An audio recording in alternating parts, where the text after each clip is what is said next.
Hey everybody, thanks for stumbling upon my YouTube channel randomly and being here. I guess you guys liked my first video, so I'm going to keep going in hopes that I can live the American dream, which of course is becoming YouTube famous. Now, most of you know that there's an eclipse coming, and I'm sure you're all thinking the same thing. There's a lot of lunatics out there saying all this kooky stuff that never comes true about the eclipse. But I know what you're thinking. You're like, I want to party, right? We all want to party for the eclipse. So I'm going to give you some ideas that I found from the Planetary Society, which of course is funded by your tax money. It's unbelievable, right? What we let them get away with. Anyway, we can see all the people up there with their Biff or whatever you call it from Back to the Future 3D glasses. I want to give you advice on how to host an eclipse party. And maybe I'll show up at your party if you invite me.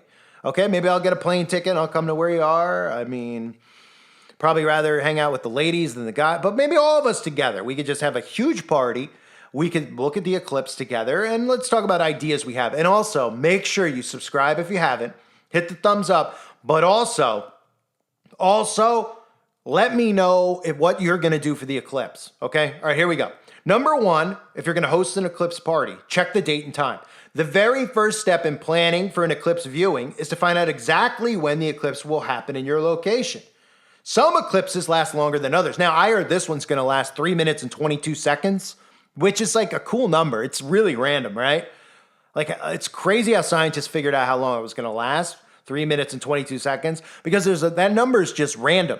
If you actually search for that number, I mean, like, and then you put in like Yale or anything like that, like you might find some like crazy random stuff, but nothing could make sense of why it's 3 minutes and 22 seconds other than science, right? Because science tells us it's 3 minutes, 22 seconds. So some eclipses last longer than others. So be sure to check the duration of the eclipse as well.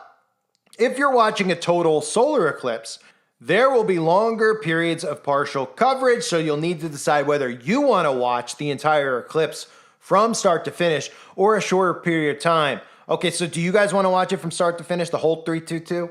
I think so. Man, am I excited about my eclipse party, man. It is going to be wild. We're like going to totally like, I was thinking maybe we play Parcheesi, the game. Or, you know, maybe we could play Tiddlywinks. I don't know. Anyway, okay. So we have to choose a viewing location. That's number one. Number two. Number one was we got to make sure we have the time right. Because if it's on April 8th and you show up on April 7th, I mean, we're screwed, right? So make sure you got the day and the time right. And we'll plan this out. I'll send invites in the mail. Okay, now we need to pick a location, though. So it's going to be your house, my house, our cousin's house. Maybe we can do it at our local lodge. You know those lodges in town? I got one in mine. Do you have one in yours? There's like a lodge. It has this compass on the door and a G, okay? I don't know what goes on in there, but it seems like it's a good-sized building. Maybe we could go there to watch it. What do you guys think? Rent it out? They have these cool floors. They're black and white, too. What do you guys think? Maybe there? Or there's another one, too, that I always see the women go to.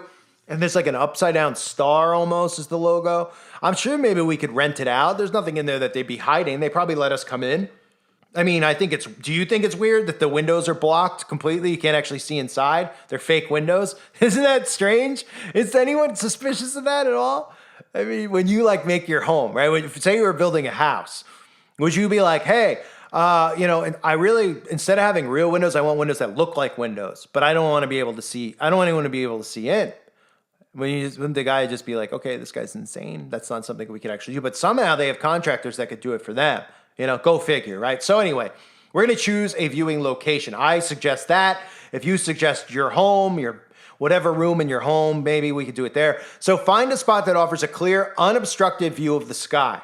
Okay, public parks, open fields, rooftops, and even backyards can be great choices. Well, now we got that's going to throw a monkey wrench in here because now we got to find somebody who has a nice backyard too.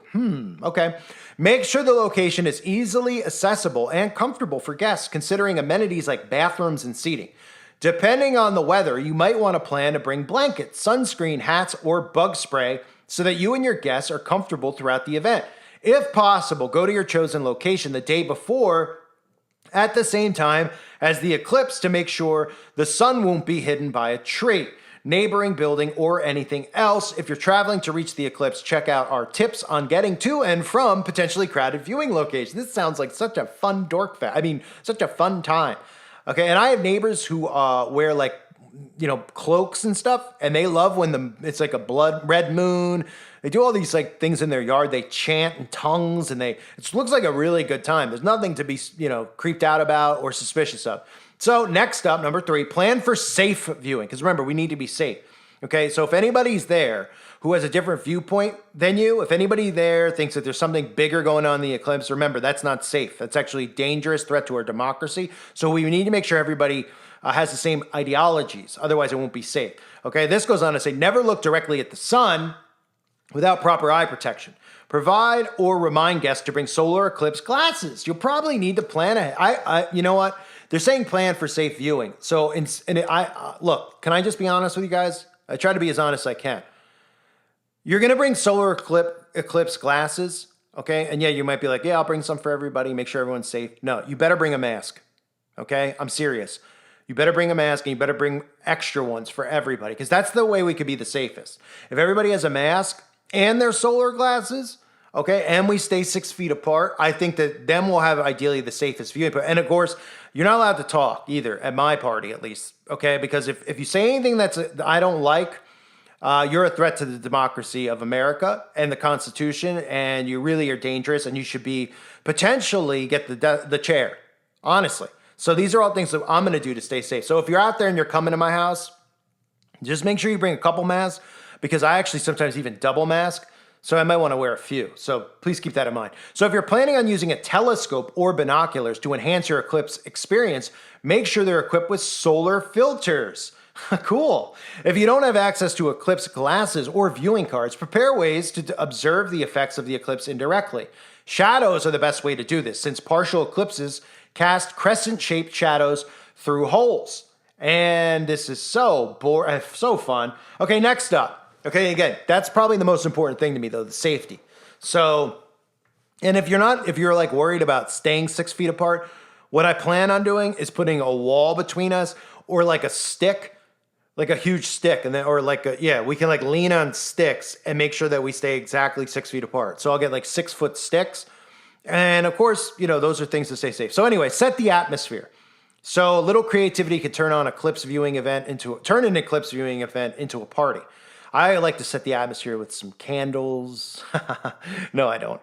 That's so corny. But anyway, is this real? Set the atmosphere for the eclipse. All right, so make sun and moon decorations, and make refreshments. Think crescent-shaped cookies, moon pies, and sun tea. Then taser yourself, because you have to be completely insane. Okay, if you have the free time to make crescent-shaped cookies and moon pies, and by the way, moon pie is a term. Anyone? Moon baby? No? Okay, I won't get into that. And sun tea, what is wrong with you? But there are people, and they're called manufactured Stepford wives, I call them. And that could be men too, so don't take offense to wives, because of course we all know men could be wives anyway. And if you don't believe in that, get off my channel, okay? So if you're gonna make crescent-shaped cookies, maybe you should also make pentagram ones too, because then you can put the crescent moon cookie next to the pentagram cookie, and then I'll bring in a goat, and then you know what I mean? You see where I'm going? Because the crescent moon and the little star, you see, the goat guy, he's got boobies. Yeah. Okay, I won't go any further. So make a playlist for space-themed music to play in the background with songs like Total Eclipse of the Heart by Bonnie Tyler and Here Comes the Sun by the Beatles. A total eclipse of the heart. I love that song, and I'll be playing it at my party, okay? So educate your guests is next up. Eclipses are even more enjoyable when you know a few things about them. You can learn all about eclipses by reading articles, watching videos, or taking an online course. Now, are you guys going to take an online course for the eclipse? I am. It's called Eclipse 101, How to Be a I'm taking a course. It's called Trust the Science, because I do, and everyone on my channel should always believe in science. And if you question science, of course, you're not safe. So we go back to that other rule about staying safe, not just mass. If you don't trust science, you're not safe, and we're going to give you the gas chamber. Okay, got to be careful what I say. Okay, anyway, folks, back to this. Educating our guests. You can learn all about eclipses by reading articles, watching videos, taking courses online. You could also brush up on your knowledge about the sun and the moon, right? And you can worship them and do rituals. And missions to explore, and missions that explore them, right? Yeah, we could all study the Apollo moon landing and all that stuff too. and really break it down. And then and it all goes full circle, because when you start talking about the moon landing, we can go back to what I talked about at the beginning about those buildings in our towns that have the black and white floor. And then we could like start talking about how they're connected. Okay. So anyway, during your event, you could share with your guests some of the coolest things you learned. Invite your guests to share your knowledge too. Or their knowledge, excuse me. There are also lots of great educational activities for kids if you want to brainwash your kids too. Okay, we'll have plenty of reading propaganda for you to brainwash your kids. So set up a camera. Next up, eclipse chasers recommend not focus. Who is an eclipse chaser, by the way? I mean, if we know the eclipse is coming, are you really chasing the eclipse? If they're telling us when it's coming, the day and the time and how long it's going to be, how would you be chasing it? Is this like the movie Twister? You know, they're chasing the tornado, they're chasing the eclipse. Okay. Anyway, not focusing on trying to make your own photos of the eclipse itself unless you have a special camera equipment and expertise. If you're just working with a smartphone, a better plan is to set up a tripod. Have a backup plan, folks. Weather can be unpredictable. It can be unpredictable. You never know when they're going to shoot a storm at you and turn up the art machine, you know? I mean, the art machine, art algorithm. So weather can be unpredictable. Clouds can spoil even the best made plans. Tell me about it. You know, it's crazy. I wake up a lot of mornings and my sky's completely blue. And I'm like, I'm going to go to the beach. You know, I'm going to go see some, what's going on at the beach, any beautiful ladies at the beach. And then like 10 minutes later, the sky is completely hazed. You know, it's unbelievable. I don't know how that just randomly happens, but it does. That's science. You know, you're up, it's blue skies. You're like, all right, I'm going to get my running shorts on. I'm going to go for a jog. You go outside, it's completely hazed. It's a smog bowl. You know, that's unpredictable weather, folks. There's nothing more to it than that. Unpredictable, not controllable, unpredictable weather. So the weather is important because you have to have a setup ready to watch a live stream of the eclipse. Oh, that sounds fun too. Maybe I'll do an eclipse live stream. Just in case the view from your location is obstructed, by following all these steps, you can make sure that your eclipse watching party is fun, safe, and memorable for everyone. Happy eclipse watching. Let's go, Flora. Oh, right. Happy eclipse watching. Okay, folks, so those were my tips. Obviously, I recommend mainly, yes, make cute cookies of the eclipse. That's obviously definitely something you want to invest your time and energy into. It's really important. The masks is the most important thing. And of course, staying safe by not having the opposite viewpoint that we all should have, which is the viewpoint that television tells us. So those are all ways to stay safe. I hope to see you guys at my eclipse party. Please comment below as much as you can. We got to get those comments up and the thumbs ups up. I need you because I want to become the next big YouTuber. So thanks again, everybody, for being here. Let me know how you're spending your eclipse party in the comment section below. Bye.